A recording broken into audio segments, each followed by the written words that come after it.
my good, there it is. Yep. And then I'll edit the podcast version over to the weekend, and then it'll be on the pod on Monday. And then per the norm, any of this content you want, whether it's the video or the audio. All right, hang on one second. There we go. Mute. All right, so now we're good. But any of the audio stuff you get as well, I'll send it to you, the hard files, and you can do whatever you want to do with it. But we are live, so let's go ahead and dive into this. It's 1:00 on Friday the 13th. I've got my friend Emlen Mattingly here with me, and this has been a long time coming, so I'm excited to have you. So Emlen, thanks for joining me today. Thanks for having me on, man. So I'll do my real quick intro to you, and I'll let you kind of give your story, your background, and we'll dive into Gen Next and everything. But I wanted to kick back to the first time that we met, and we met because of Desarte. Yeah. So Desarte Yarnway, a friend of both of ours, a former guest on the show, connected us, and we met at XY Planning Network Live.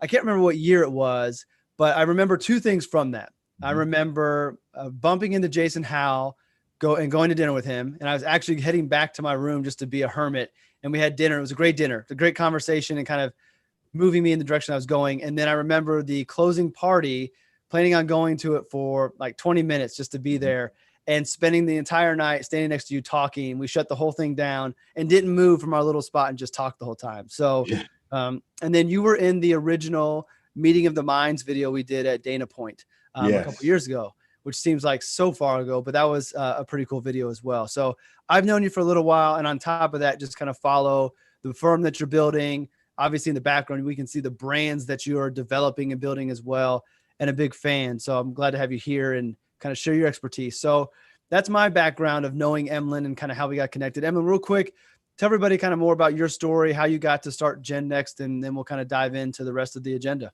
Yeah, absolutely. First of all, man, just thanks for having me on again. And man, our friendship, I remember we met via, like, when we met in St. Louis, actually. That was in 2018 we met. That was my first XYPN Live. And then you had put together a little mashup podcast of just interviews and questions and stuff. And so that was the first time. And I sat in on your presentation. I think you actually presented that day. Yeah. And like to see, even to watch your growth and watch how you've, developed the whole, the things you got AGC and then, the advisor tomorrow and all about the Benjamins and all the stuff you've done. So I've been able to watch that, and that's been awesome to watch too, man. Very inspiring to me as a new advisor back then into the independent space. So yeah, man, thank you for the work that you're doing, because a lot of the ideas and things that I had talked about before we ever started the Minority Money podcast, you and I had spoken about my ideas of doing that and the YouTube channel. And then we did so we just so thank you, man. But on the like how I got started, man, been in finance. It's the only thing I've really done, just different capacities. Started out as a teller at a bank. I remember back then, and I always like to interject this in. I remember when I was working as a teller in the bank, we had a financial advisor that would show up to the bank. Every bank that I worked in, we always had this advisor, right? Typically wore dressed the nicest, had the nicest suit, nicest car, got there late, left early. I mean, I was like, dude, how do I do that? That's what I need to be doing. Didn't understand what it was, but understood that they had an important role in people's lives and in the bank when I was working there. Fast forward to 2012, I leave the bank and I go into get into Edward Jones, and I worked there for a little while. Great company. They had a good model. The model didn't necessarily fit with me. Went to an insurance company after that, worked there for a little while.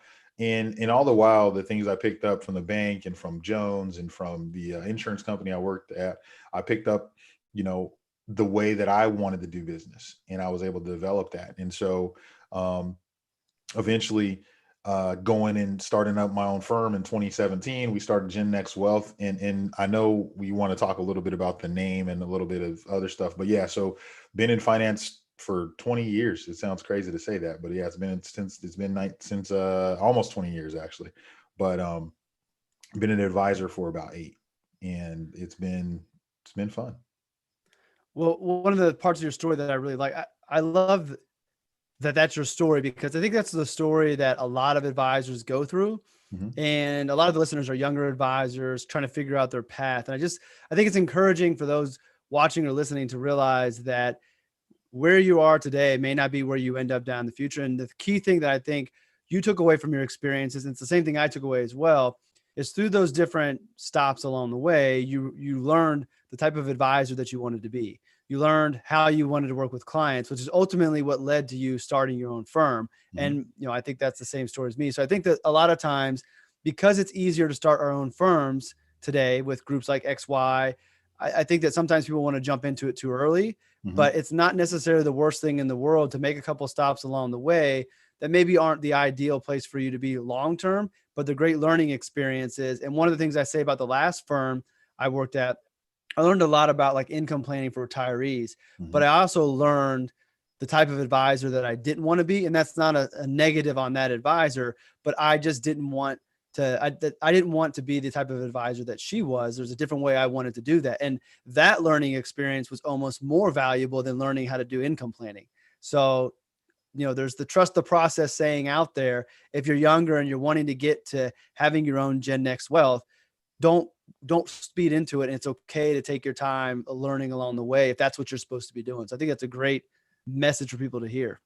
Yeah, I would agree with that 100%. And what I would add to it is that, there was no wasted time, right? Everything that I did at the other firms and other companies that I worked for were building me, and like even down to the processes, right? Like when you work for a bank, they say this is the new account opening process. When I worked at the other firms, this is how you open up accounts. This is what the client experience looks like. This is so what it really, really does is it gave me a well-rounded understanding of what the client experience should be like in different organizations and how I wanted to create that for my clients. And also what you brought up a very, very good point. Also, I got to see the type of advisor that I didn't want to be, and the clients that I wanted to serve. So it was, I don't think it was wasted time. The old adage is I always I wanted to do it sooner, but I think I did it right on time. It only becomes wasted time if you allow it to be that. And I think it's a good mindset to go into that. Okay, this is a learning experience for me. I don't know what I'm going to learn quite yet, but this is a step along my story, and I'm going to learn what I need to learn and move on to the next place and let it lead me to where it may go. Well, let's talk about Gen Next Wealth, and we won't get to the name quite yet. Let's kind of work our way towards it. Tell everybody more about the firm and kind of why you started, the mission behind it, and more behind the company itself.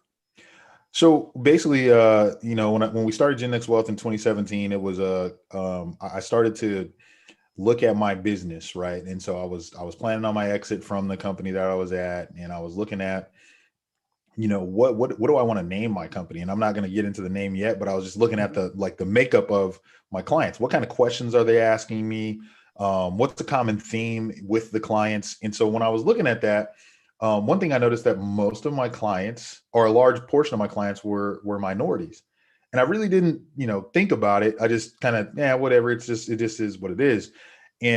But I kept getting questions about their retirement accounts. I kept getting questions about, college planning. I kept getting questions about estate planning. I actually joined the estate planning council for in Fresno.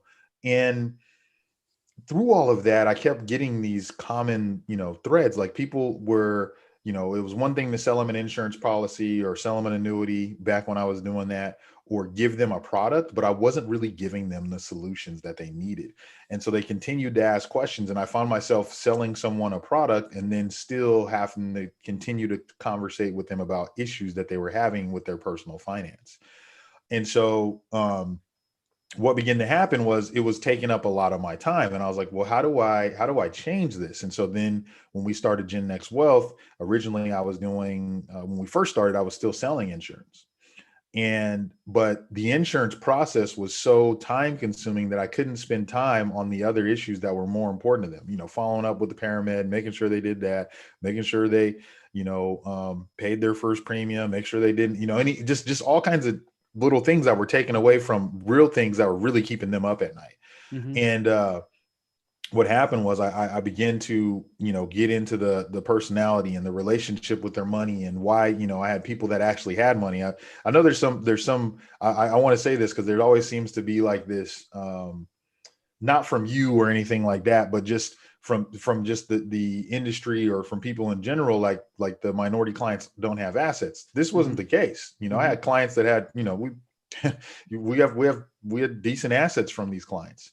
but they still didn't have the financial piece, like the anxiety about not understanding how their cash flow worked, the anxiety about not knowing what would happen to their family if something happened to them, the anxiety about, you know, just having money in general and what comes along with that. And never, you know, being the one person in the family that had money made it a different experience for my clients than other people that I was working with. So, long answer to your short question, but that's kind of where the beginning building blocks started to come in for Gen Next, because of the questions I was getting from the people that I was working with.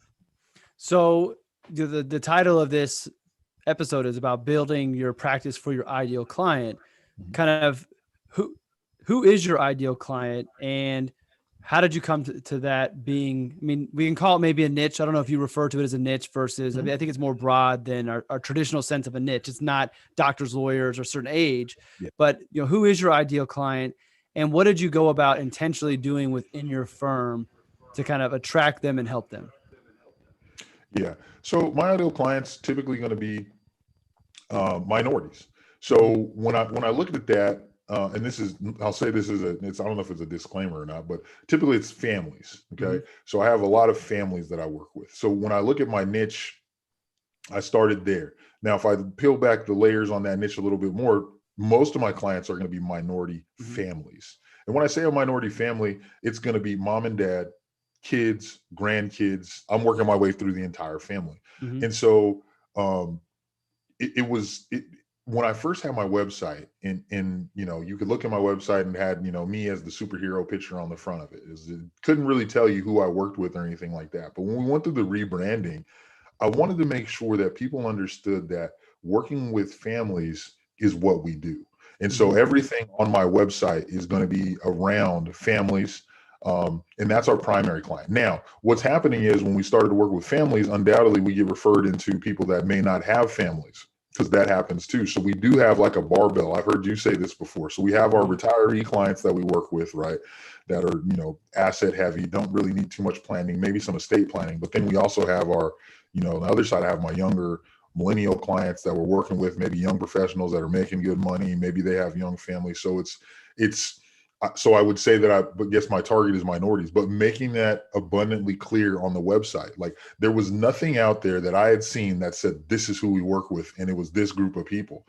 And so I kind of, even with the name of, like, you know, the podcast, we haven't even got to that, but it was like this thing that kept going on. And I was like, well, how do I let people know? I was like, do I say minorities? Is that gonna detour clients that are white away from me? You know what I mean? That's what I thought. I mean, really. And that exact opposite happened. So once people knew that this is what I'm trying to work with, I got a lot of minority clients that came, but I did not scare away any other clients, which was kind of like, okay, so I still got new white clients, but I really, really worked on trying to make a space for minority clients to understand this is where they can come. And did you see, I mean, historically, minorities are underserved when it comes to, because there's the assumption that they don't have assets when they do. Once you were able to put that out there and begin to kind of tell your story in the branding, did you see a lot of interest and excitement from people? Now they finally have somebody who can take good care of them. Absolutely. It was crazy, the amount of, like, just the influx of new clients, the influx of inquiries, people just reaching out to me, talking to me, because I kind of put my flag in the ground and said, this is who I work with. Not kind of, I absolutely put the flag in the ground and said, this is who I work with.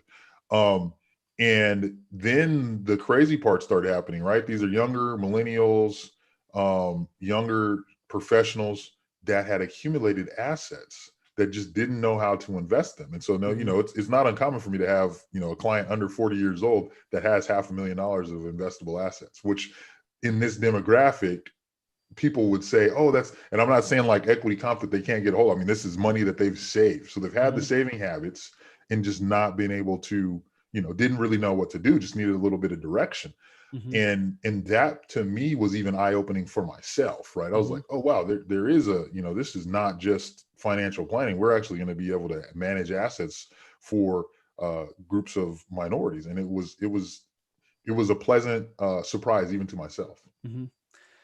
I had a question that was further down, but I think it ties into right now. So I'll bring it up the ladder and we'll move everything down a little bit more. but I saw you engage on a tweet. I don't know, it was a couple weeks ago or so about advisors being able to listen to their clients and build plans to their lives. And do advisors working with minorities or different cultures need to take that into consideration with their planning? And I think the conversation was around home ownership. And I thought that your comments were very, to me, they were obvious. It was, and, I'll let you share what you shared, but my thought on it is if advisors are really doing a good job and we're listening to our clients, then we should be picking up on if it's a cultural thing or if it's a personal thing, what's most important, and then building the plan to that. But I don't know if you remember that tweet or not. I'm trying to think through it because I've actually been more active on Twitter than I usually am, thanks to you and Desarte and Tyrone and all these. But I'm trying to think. I know what you're talking about. I don't remember the specific tweet, but yes, being connected to what the client's goals are. Because I know we put a lot of value on home ownership, but sometimes that's not necessarily the most important thing to them. And then in some places, it's not necessarily the biggest. Like a client I have that lives in New York, it didn't make sense for her to buy a home. So I think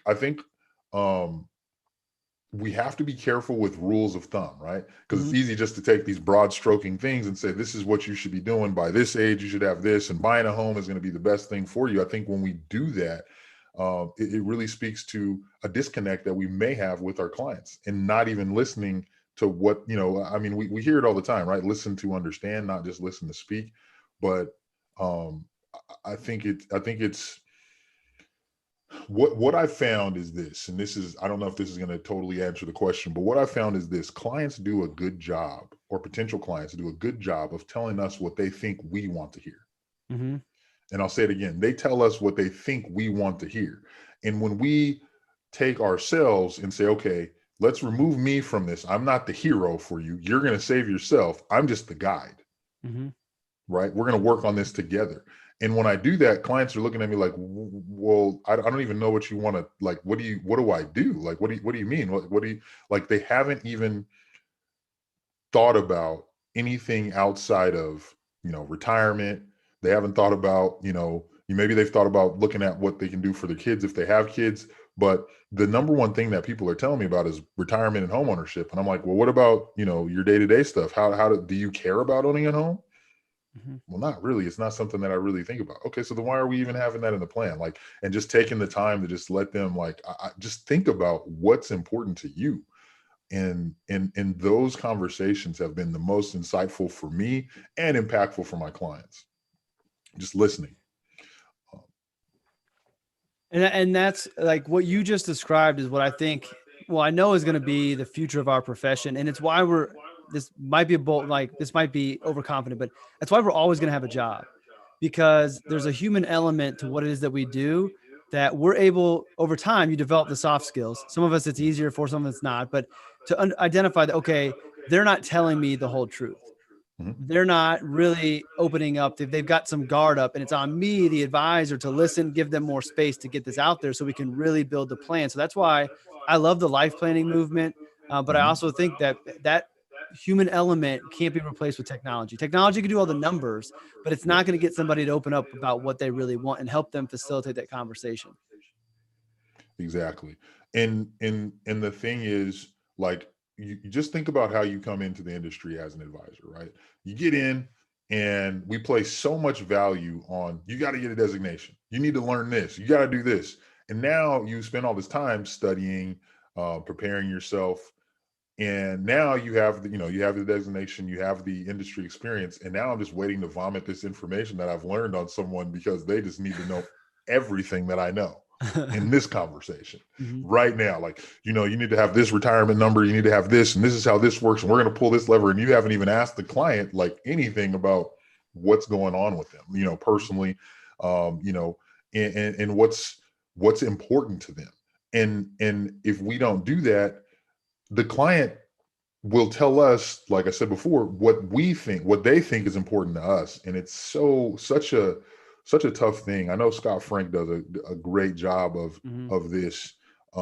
Even when I had him on my podcast, and that was kind of crazy because he was asking questions to me and then just being quiet. And I was like, this is awkward. Like, you know what I mean? So so giving the clients that opportunity to experience that uncomfortable silence from you as their advisor to listen to what's going on. They'll tell you everything you need to know. Was there anything that you did to become better at that? Or did you just finally say, hey, I've got to try it and I've got to do it? You know what? This is just from my personal things that I do. Journaling has been great for me. Okay. So journaling and meditation, I rehash what I did throughout the day. And so when I'm rehashing what I did, I'll go through conversations that I had. And when I'm going through conversations, I'm like, damn, I didn't let that person talk. You know what I mean? And it wasn't just, you know, and I'm a firm believer is how you do one thing is how you do everything. So realistically, it started with my wife. So I'm like, man, I never, you know, I'm interrupting her when she's talking. I'm talking over her, not being rude or anything, being completely rude, right? And in my mind, I was being like, you know, like, well, I really want to share this with her. This is something that I just learned. I want to share it with her. And that's where the first iteration of me like, wait, hold on. What happens if I just listen? And what I noticed is if I stopped talking and started listening to her sooner, she would answer all of the questions that I had before if I didn't interrupt her. And so that was the first like, I wonder, you know, and then I started doing it with clients and then journaling about it more and seeing, okay, I need to practice this more. And that's really how it came about. It wasn't something that I read in a book. It wasn't something that someone told me. It was reflection throughout my day. And that's why I think journaling is so important. Well, to those listening or watching, now you're being told to focus on your listening. So you don't have to come to this conclusion or this realization on your own. You can speed up that process, become a better spouse and a better advisor at the same time. Yeah. Well, let's circle back to Gen Next. I want to get some learning pains that you may have had to go through to kind of help other advisors as well. So, you know, when you started your own firm, was there anything that happened that you didn't expect or plan for? And how did you kind of overcome those? You know, I'll get it right in front of it. Some of the clients that I thought were going to come didn't come, you know? And that was like, oh man, what's going to happen now? I think that was one thing. And then placing too much value on like getting the tech stack right and how the software worked. And I was really, really big on certain technologies. I was like, this one has to be it. This is going to create the awesome client experience. And I spent so much time agonizing over all of that stuff that really doesn't matter. Like clients don't, like I've changed softwares on clients because it just didn't work.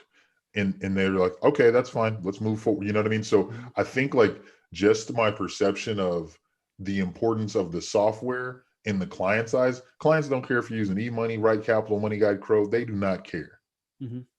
They really don't. Like it doesn't matter. And I know companies will say that kind of stuff and whatever, but I spent a lot of time on those things that really, really weren't important in my opinion. Another thing I would say is professional confidence. I was tying my professional confidence to other things like the designations, like time in business, like who my custodian was. I was tying all my confidence to those things. And so what I found out is that my clients do business with me. They don't care if I custody with TD, Schwab, Fidelity. They don't care who I custody with. They don't care what my technologies are. All they care is that the experience is good. I'm giving them the information they need. And, you know, I'm taking care of them. And that took me a while to get that understanding. And then as soon as I got it, it was like, then business started to grow because I stopped worrying about things that weren't important. Was there an aha moment that you came to that realization? I think it was a conversation with a client. You know, I was talking to a client about this. I was like, yeah, we're going to make, you know, we were switching from one planning software to another planning software. And it was like, oh man, you know, I don't know how I'm going to tell them, like, what are they going to do? We already just changed. We just had started with Firm. I was using this planning software. And once again, my confidence was tied to that software. And when I talked to the client, I was like, man, you know, we're thinking about going in another direction with this. I think this software might be a little bit better. And this is what we want to do, blah, blah, blah. And he was like, okay, that's good. Let's do it. What? It was that simple. He's like, yeah, I mean, this is me reflecting after. And I was like, I thought that they were with me because of e-money, because of the custodian, because of this, because of that. No, they were with me because they had a relationship with me. And I think leading with that relationship and being authentic, as you've been saying a lot here recently, is why they're with me. They'll let you, because of the relationship we have, they will allow you a little more. They're going to be easier to work with. They're going to be understanding of changes that you're making. You are running a business, and if you're doing what's best for them, they're going to be okay with it. Well, and I think that speaks to the type of advisor and type of person you are, because what lets them be okay and just roll with it is the amount of trust they have for you. So I think it's important that we don't lose sight on making sure that we not only provide a good experience, but we do the things we're going to say we're going to do. We follow up when we say we're going to follow up, and just keep on doing those little things we can do to continue to build trust. Because then the assumption is, well, if Emlen says we need to make this change, that's best for us. So we make this change. I'm not going to question it. I think if you didn't have strong relationships and deep relationships with your clients, you may have had more pushback, but you've got their trust, and they until you steer them wrong, they believe you. And I think that's something that I don't know if we sometimes forget about or realize the amount of trust that we have from our clients and how precious that is. I mean, think about it. You as an advisor are sitting here with the livelihood of your clients, especially your retired ones. You have all their money, hopefully, most of it. And that's another thing. You find out how much of the money you don't have, right? And when they start trusting, like, wow, you had this much money, I didn't even know about it. But you have all of that. And you tell them something and they're like, yep, that's right. I trust you, Justin. We trust you with everything. And that's a huge responsibility. Take it, don't take it lightly. But at the same time, it's an honor and a privilege to be able to be that guide for someone in their family. We have conversations with our clients that they may not have with anybody else. And if sometimes we're meeting with clients one-on-one, we may have conversations with them that they don't have with their spouse. So in addition to their livelihood and their finances, we have access to information that maybe only a shrink or somebody might have. So it goes beyond just the money trust that we get. It's pretty deep when you build these strong relationships. I mean, one thing I used to say when I was the insurance guy is I used to always tell people this, and I didn't. There's been some funny things that I've said to clients and didn't realize what I was saying. I was like, look, man, I tell people, look, if something happens to you, and your family has to see me because something happened to you, I promise you, I'm going to be the most important person they see. And they'd be like, what do you mean? I said, I'm not coming with a pie. I'm not coming with a cake. I'm not bringing food. I said, I'm going to come with a check to make sure that everything that you need to take care of is good. In this role, we're always there handling their money. We're always there. It's not, you know what I mean? It's not just that life event or end of lifetime. It's always us in front of them trying to make sure that we're making the right decisions and making adjustments to their plan and doing things that they need to do throughout the lifetime. So I think even now, it's probably more important than when you showed up as the life insurance person. Thinking back to the beginning, or even to where you are today with the firm, is there, aside from not spending too much time trading softwares and work, is there anything that you would have done different that you would tell somebody starting out today, learn from my mistake and don't do this, go this direction? I'd say the biggest growth that I've had is finding a group of advisors to be accountable to. Now, this is going to be, you may be a part of whatever organization, and they may have like these, I know when we first joined XY, we had our Monday calls, our calls that I used to have with advisors there. But what I'm saying is a group that you develop on your own. The sooner you develop that group, the much better for you.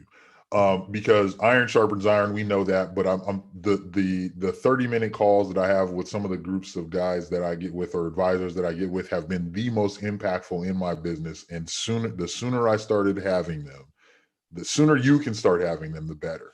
Because it just, there's something about, going through the grind with someone that's grinding, doing the same thing you're doing, or trying to accomplish the same thing you're doing. I think that has been something that I wish I would have done from day one of opening my firm. I cannot echo that any louder than, I mean, that I believe that so much. And I stumbled into that, and it just started with, it started on Twitter for me and networking. And that's how I met Desarte, and that's how I met you and everybody else. And I have grown as an advisor and a person because of the connections of other advisors and just being open and talking to people. And then friendships come from it. And, I know you've got your group that you talked to earlier today and you guys had your little trip. And I remember having FOMO. I'm like, because I'm friends with all of you. Like, man, I want to be out there with those guys in nature doing what you're doing. But I would agree. I think that, if this is going to be a shameless plug, but that's the reason we started the AGC. Now, I do think that there's value in having a smaller group and one that you kind of handpick yourself, but there's also strength in numbers too. And the AGC is a place that we created to get together with other advisors to sharpen our skills, but then ultimately have these connections like you're talking about. And that's one of the cool things that we live in this bubble where we all view each other as peers and collaborators. We're not competitors. No. The majority of our profession is still, me versus you, even within own firms. And it's so cool to see more and more people going down. Like this morning, Thomas, who works with me, I see on Twitter him and TJ Van Gerven and Trayton DeFore and Odaro all on this 4-way call with the four of them. They're doing exactly what you're talking about doing. And they're figuring that out at 25 and 26 years old. Like that group right there, getting together regularly is going to amplify their growth way more than they're ever even going to know. And it seems like something that's hard to believe, but trust Emlen and trust me that networking with your peers, having people to bounce ideas off with, having people to pick you up when you're having a tough time is invaluable. It's amazing. And it's a lot of fun as well. It will change. Like last year, we did our retreat. We got our Invest Like the West group. Invest Like the West. I couldn't remember what it was. Invest Like the West. That's right. So we went to Yosemite last year. Bro, I tell you right now, that was like everything. Like I changed everything from that meeting that we had. I changed the pricing. I changed my website. I changed everything. And it was just because we had time to talk. Now we had our calls and all that stuff. And these guys were, they're my friends. We talked about family. We talked about being better men. It was one of the, that might turn into some type of thing that we make it bigger because it was that good. Mm-hmm. And I think that as you're saying, the sooner you can look at your peers not as competition, the better it is going to be for you. There's more than enough clients for everybody to have, a very good practice.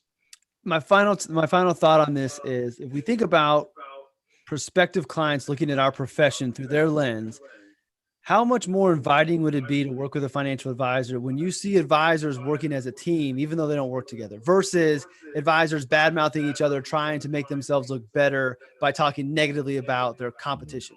I think that's going to be a blemish that we have to overcome as a profession. But if we unify that, hey, we are all advisors. We all have our own strengths. We all have our expertise. We all have a certain type of person or family that we serve. And we're going to be right for some and not right for others. But we are a unified front trying to help everybody with their finances. And somebody here is right for you. You just have to find the right advisor that's out there. I think that makes our profession look so much different, which is why I really love building brands and talking about personal branding, which is a perfect segue into the next part of the conversation, because that's the best way. And you've done a phenomenal job. Like in the background, we've got Minority Money Podcast. You've got I love the changing the complexion of wealth. I want to get to that too, but you've done a good job branding yourself. And the whole point of branding is to tell your story, to let the right people find you and build that business with your ideal clients. So my question to you is, when did you really get focused on your personal brand? When did you kind of decide that, hey, I'm going to do things to tell my story so people know who I am and what I'm about? It all started, I'd say, we started looking into the podcast. I know we talked about it in 2018. So it started to really take shape when I was thinking about what to name the podcast. This is when I really just kind of I was sitting there and I was going through ideas. I was actually looking through a notebook. Nothing better than finding an old notebook where you're writing notes about stuff you wanted to do and then find out that you were doing that stuff now. So we were going through this. I was, talking to my wife about it, talking to my friends and throwing out names. And I was like, do we change changing the complexion of wealth was going to be the original name of the podcast. Mm-hmm. And I was like, yeah, we're making that. That's good. And then I told someone the name, and it was a woman, and she's like, when I hear complexion, I think skin. I think, I was like, well, that's exactly what we're talking about. Mm-hmm. But she's like, but I don't think like money. I don't think wealth. I don't think that. I was like, well, it's either going to be minority money or it's going to be this. And she was like, I like minority money. And then I started talking to more people, and minority money was the name that people suggested. Now, what that meant to me, I was like, what about people that aren't minorities? How are they going to feel this and that, blah, blah, blah. And then, I just I just said, you know what? It is what it is. This is what we're going to go with. I feel comfortable about it. I have a piece about it.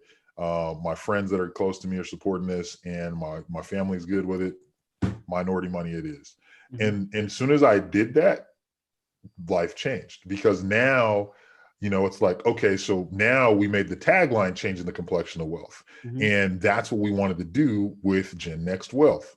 So Gen Next Wealth is short for generational wealth, generational. And we're trying to get the money from one generation to the next generation, Mm-hmm. because there's a lack of generational wealth in communities of color.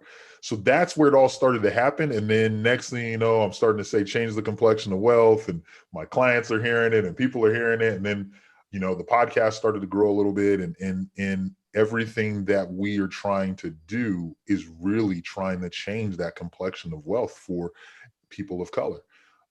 And it was just, it's been like, if you really think about it, just through the timeline of what we were talking about, we start the podcast in 2019, we have everything going on, and then 2020 starts, we get COVID, and then we have, the I kind of use the murder of George Floyd as kind of like that tipping point, right? So we have the murder of George Floyd, and so now I have this business that I started to create that's targeting minorities, and then we have this, these things happening outside in the real world, where people of color have been, Black people specifically in this instance with George Floyd, but people of color have started to look at some inequities that are there.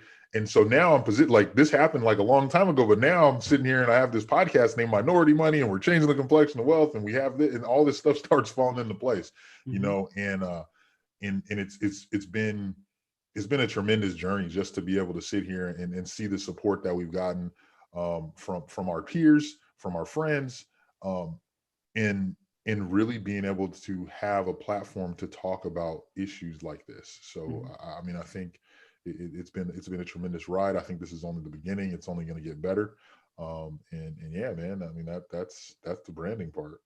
So going back to the branding, I have a belief that when it comes to a personal brand, like your individual, it's ultimately just your reputation. And I think that sometimes people overcomplicate trying to figure out what their brand might be. And from the outside looking in and from listening to you, I don't think you did put a lot of thought behind the things that you did, but I don't think you put a lot of thought behind, I want to build this specific brand. And I could be wrong. So what I think happened is you just did what felt right, which was authentically being yourself. And then by doing that consistently, all of a sudden this brand develops itself of who Emlen Miles Mattingly is, and it's fully 100% who you are. Is that a safe assumption? That is exactly. And I think, not to just plug my podcast, but I think the We Need to Talk series summed up me in like what I want to see in a nut. Like, that was it. Like, those 3 episodes where, we have, 3 Black men or 4 Black men, including myself, 3 Black women. Then we have the allies episode, and it's like all about trying to work together. Like, we can't do this in silos. We can't do it without working together.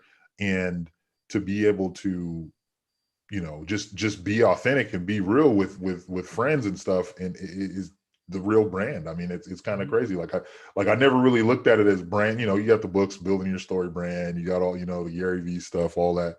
But to be, smack dab in the middle of this brand that we're, still creating is it's just crazy. And it's exactly what you said. It just it was from, from within, and just me just trying to be myself. And it's awesome.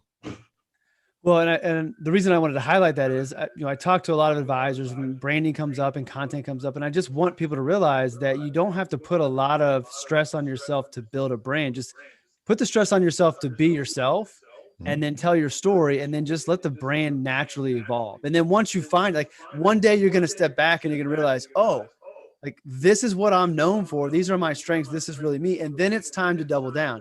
That's when you go start the merchandise store like you did. That's when you get the things like, that's when you begin to double down, but don't speed into creating the brand and force something that's not you, because it's not going to work.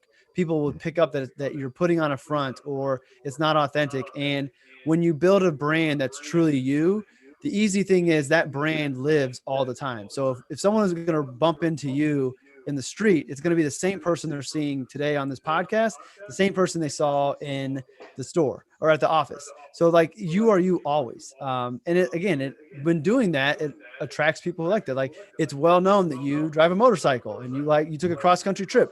There are going to be people who like the fact that their advisor has that commonality with them, and that's going to attract people to you. And that was just you being you, documenting yourself. That was just having fun, but that's going to be a part of who you are, and that's going to attract people to you. So I don't think it's hard to put in the work to put the story out there. It's not hard to create the brand when you're just being yourself, is what I want people to gather from you. I mean, I think if you think about it, like and I'm just saying, just from being who, just being myself. So we met, and we talked about how we met. Then it's you, me, Tyrone, and we meet and we go to Dana Point, right? And then you, me, and Desarte speak on a panel, and that was like one of the first times I'd spoke on a panel. Excuse me. And then from there, we looked like, then you guys went to WellStack. We went to the XYPN Live. I spoke at XYPN Live. You guys spoke at WellStack, and I wasn't speaking about anything different then that I'm speaking about now. It's just, it's just kind of crazy. Like you're saying, let the brand develop, just be you. And the brand you will build your brand on being who you are. And if you're not real, it won't last.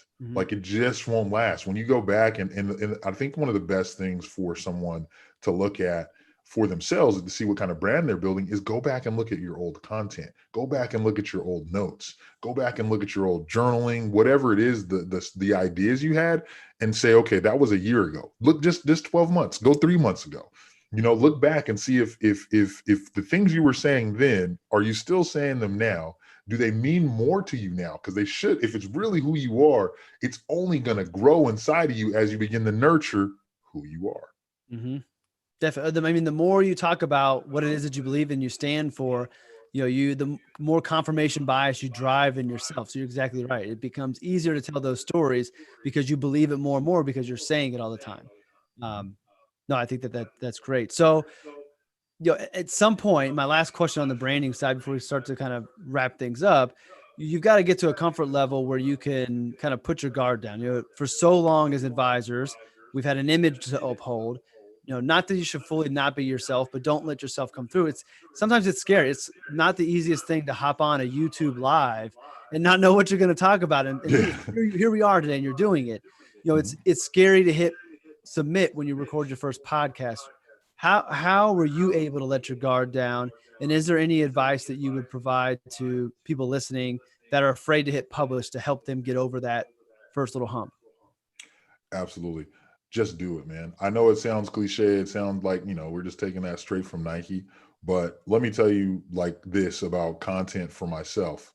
So what I've made myself, I remember I did this content course and they were like, just hit record and then just send it out. And so I made that like kind of the way that I would put my content out. I don't relook at it until after I publish it. If I look at it again, it has to be published. So I just said, you know what, I'm just going to record it. And after I record it, I just put it out. And the funny thing is this, and I'm saying this to that person that's scared to put out the content, that's kind of intimidated. It's scary. I'll say this to you. Some of my best content has been stuff that I haven't redone. I just hit record, put it out, and like, man, let's see what happens. Like, not even see what happens, just kind of put it out like scared, like literally scared, like, man, I don't know what's going to happen. Those videos have gotten the best responses every time. When I sit back and I try to do this and I try to be this and I try to get polished and I try to do all these different things, they're not resonating with the people that know the authentic me. So if you want to try your authenticity, just hit record because you're going to be yourself and put that message out there. And yes, the ones that have the mess ups in them are the best. The ones where you actually mess up, people are going to be like, yeah, this is real. This is you being you. And so I think you just got to do it. You just have to do it. And it's not going to be perfect. It's not going to be, flawless, but it's going to be you.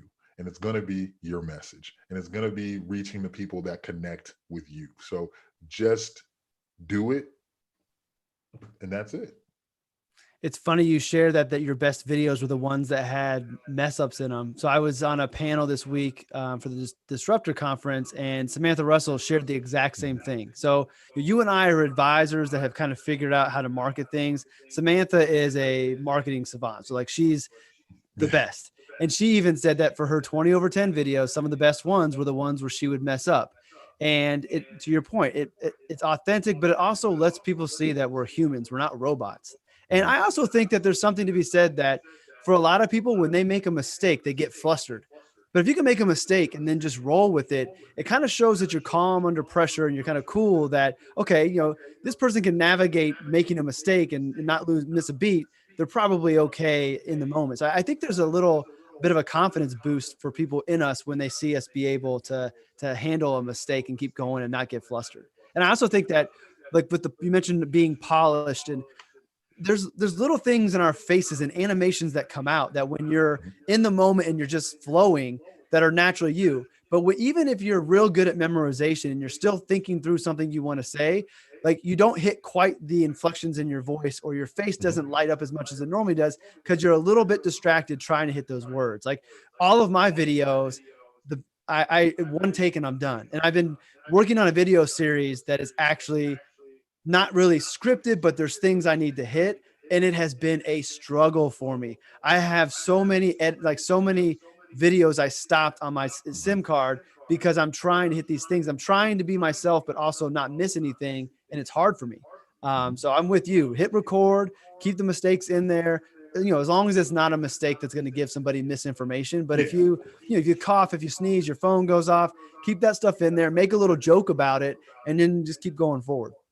I got one more thing to add to that. For the Yeah. people that are sitting here watching this and saying, well, that's you and Justin, I'm not comfortable on being on video. I don't like recording. I don't like hearing my voice. Let me let you in on a secret. I hate the way my voice sounds. Okay. Don't like the way my voice sounds. Not really fond of myself on video. And I don't like taking pictures. Somehow we've built a brand though. Somehow, in spite of myself, we're still putting out content. We're still doing this. And I think the things that you may find about yourself as imperfections or insecurities and things like that, other people have them too. And the fact that you have to overcome them, think about it this way. If we're expecting clients to come to us and overcome some of their financial anxieties, we got to overcome our anxiety of communicating our message to the people that need to hear it. Exactly. And there's little hacks you can do. So early on, the more you do things, the more comfortable you are. So could I put a camera on and go talk right away early on? No. Like I was a struggle, but the more I do it, but one of the things I realized was when I would talk to other people, it was easier for me. I was more comfortable. And that's why I started bringing Roman and Leo into my videos with me. I just needed somebody sitting next to me to make me feel more at ease. And then it was kind of cool to bring them in and incorporate them. And that was neat. But the reason it first started was I was more comfortable talking on camera with somebody else to talk to or in the room with me. And that was the whole reason. And that was something that I just tried and ended up working. And I think one of the things that, like, to your point, like it takes all the attention is not on you, because my kids are props all the time. My best videos have my kids in them. So people, and that's the funny part. Like, I don't even know if people heard what I said in some of my best videos because my kids are there. But hey, they listen. They at least got the view.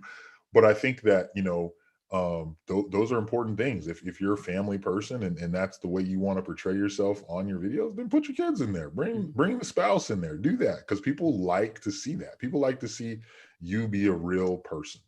And you never underestimate how much people want to see you just be you. All right. Well, before we get to kind of how everybody can follow you and get to that, I have one more question for you that everybody gets. So I always read it to make sure I don't say it wrong. So the final question is, the essence of branding, which is what we've been talking about, is something that you see, believe, or feel through your own unique lens. So it's basically, what do you see different than the rest of our profession that separates you from our peers? I read the question before, I had it, and now I'm like, I see what I think that I believe in the power of diversity in working together. And I'm not saying that other people don't believe in it, but I think that the way that I believe in it is a little bit different. Mm-hmm. And the reason why I believe in it the way I do, or the reason why I say that is because I see the friendship that advisors like you and I have. Mm-hmm. I don't know if people notice, but you're white and I'm black. Mm-hmm. That type of friendship and that type of relationship is going to be what changes our industry. I Mm-hmm. believe that wholeheartedly. I believe that Justin's not going to sit in a room as one of my friends and let someone say something about me or black people. I believe that we're going to have friends because of the ladies of Twit that we have. We're not going to let someone say disparaging comments about women. We're not going to let that happen.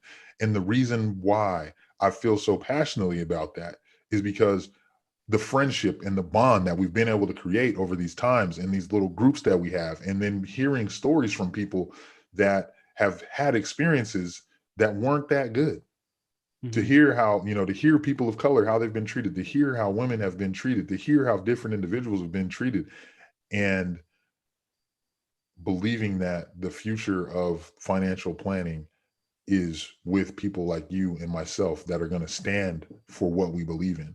Mm-hmm. And I really think that that's what sets me apart. Like, I'm passionate about that. You can hear it in my voice. I can't make this up. This is who I am. This is what I believe. And we are going to change the complexion of the industry and of wealth. I love it. I love it. Well, then, hey, I'm not going to even add anything to it. We'll end on that note.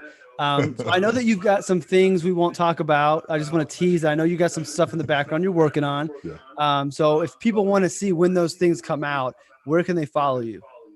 Absolutely. We are working on some great things. Stay tuned to that. Me and one of my good friends, Desarte, are working on something. And so to stay tuned on that, obviously you can follow me on Twitter. That's Miles Mattingly. So EMILES MATTINGLY. That's my Twitter handle and my Instagram handle. My name is Emlen Miles Mattingly. So you can follow me on that's going to be LinkedIn or Facebook as well. But yeah, stay tuned for that. I want to tell you more about it. I want to tell you more about it. There will be a time. I will have you back on. Yes. There will be a time for that. We'll bring you back on to talk about it, whatever it is. But I know there's something big. And I'll link to the Twitter and to Instagram. I'll link to the podcast and everything as well to make it easier for you to find. But definitely, even if there wasn't anything major coming down the pipeline, definitely they should be following you anyway. But that's just another reason to follow so they don't miss out. So, Emlen, I want to thank you very much for taking time on a Friday morning out in your world to come hop on with me and kind of talk through your story, what you've learned, and kind of share some of your knowledge with the advisors out there. So I appreciate it, man. Thank you. Thanks for having me on, bro. Thanks for the work that you've done. Thanks for the encouragement that I've always received for you and the direction, bro. You've been, you've been very, very instrumental in a lot of the success that I've had. Whether you've realized that or not, I watch everything that you do, and it's really been inspirational to me and has helped me a tremendous amount. So thank you, man. Well, thank you for sharing. Give me goosebumps, man. Thank you. So on that note, we'll get out of here. I'm uncomfortable now. Everybody, thanks for watching. Thanks for listening. Emlen, thank you again. And we'll see everybody in the next episode.